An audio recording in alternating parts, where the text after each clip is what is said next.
Le Centre national des ouragans vient de sortir ses prévisions pour la saison 2023 dans le bassin atlantique. Hein? Déjà? Ouais, ça peut sembler tôt, mais en fait, la saison des ouragans commence le 1er juin. D'ailleurs, l'année passée, on avait eu notre première tempête de la saison, le 5 juin, la tempête tropicale Alex.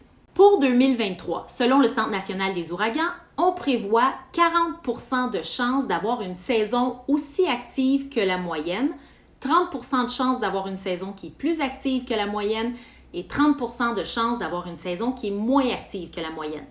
Vous allez me dire qu'ils n'ont pas été très décisifs sur le sujet, mais cette année, il y a une situation très particulière. On a deux enjeux qui viennent lutter un contre l'autre. Donc, d'un côté, on a El Niño qui va se développer plus tard cet été. Lorsqu'on est en El Niño, ça fait 3 ans qu'on est dans La Niña, qui est le phénomène inverse.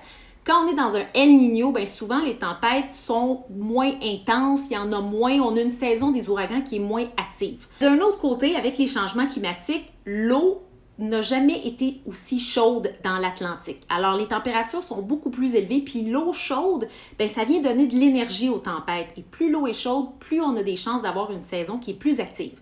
Donc, vous comprendrez qu'on est un petit peu pris entre les deux, donc c'est difficile de savoir dans quelle direction ça va aller cette année. On a quand même sorti des chiffres. Selon les prévisions, on s'attend à avoir entre 12 et 17 tempêtes nommées. Donc les tempêtes sont nommées lorsqu'elles atteignent 63 km/h et plus en vent soutenu. On s'attend à voir de ces tempêtes-là 5 à 9 ouragans et de ces ouragans-là, on s'attend à avoir 1 à 4 ouragans majeurs. La moyenne, habituellement, c'est ceci. 14 tempêtes nommées avec 7 ouragans et 3 tempêtes majeures.